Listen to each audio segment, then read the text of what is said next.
Dans cette vidéo, je vais vous expliquer la Grande Barrière de Corail, sa situation géographique, son importance et les menaces auxquelles elle est exposée.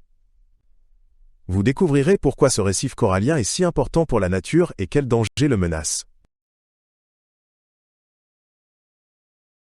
La Grande Barrière de Corail se situe au large de la côte nord-est de l'Australie, dans l'océan Pacifique. Elle s'étend sur environ 2300 km et comprend des milliers d'îles et de récifs coralliens. Le récif se trouve dans des eaux tropicales, où le climat est chaud et stable. C'est le plus grand complexe récifal continu du monde et un site classé au patrimoine mondial de l'UNESCO. La Grande Barrière de Corail constitue un habitat important pour de nombreuses espèces marines. On y trouve plus de 1500 espèces de poissons ainsi que de nombreux mammifères marins, tels que des baleines et des dauphins. Elle fournit également des ressources alimentaires et un abri pour de nombreux animaux, notamment pour les jeunes poissons.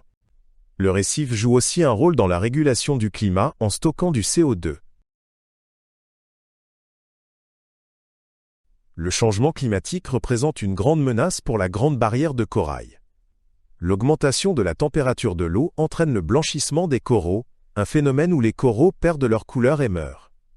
De plus, les tempêtes, qui deviennent plus fortes en raison du changement climatique, peuvent détruire le récif. Le changement climatique altère l'écosystème entier du récif et met en danger de nombreuses espèces. La surpêche constitue une autre menace pour la Grande Barrière de Corail. Lorsque trop de poissons sont capturés, l'équilibre du récif peut être perturbé. Certaines espèces de poissons sont essentielles à la santé du récif, car elles consomment des algues et d'autres organismes qui mettent en danger la croissance des coraux. Sans ces poissons, l'ensemble du système récifal pourrait en souffrir. Les déchets plastiques représentent un danger majeur pour la Grande Barrière de Corail.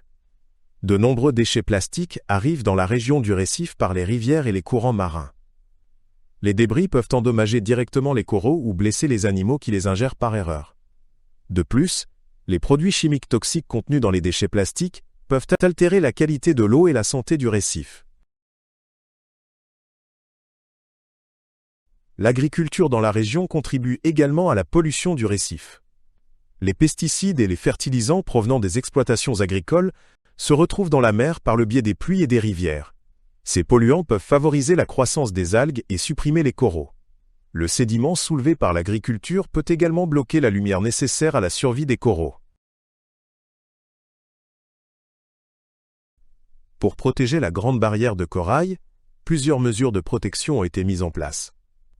Le gouvernement australien a déclaré de vastes zones du récif comme parc national, afin de les préserver de l'exploitation commerciale. Des règles strictes ont également été instaurées pour la pêche et le tourisme dans la région. Ces mesures visent à préserver l'écosystème du récif et à protéger la biodiversité. Le tourisme peut à la fois être une aide et un fardeau pour la Grande Barrière de Corail. D'un côté, le tourisme durable contribue à la sensibilisation et au financement des projets de protection. D'un autre côté, de nombreux touristes peuvent endommager le récif par leurs activités, comme l'ancrage ou la collecte de coraux. Il est important que les touristes respectent les règles et traitent la nature avec respect. L'avenir de la Grande Barrière de Corail dépend de notre capacité à lutter contre les menaces actuelles. Une nouvelle augmentation de la température de l'eau ou une intensification de la pollution pourrait endommager définitivement le récif. Cependant, des progrès dans la recherche et la protection de l'environnement offrent de l'espoir pour la régénération du récif.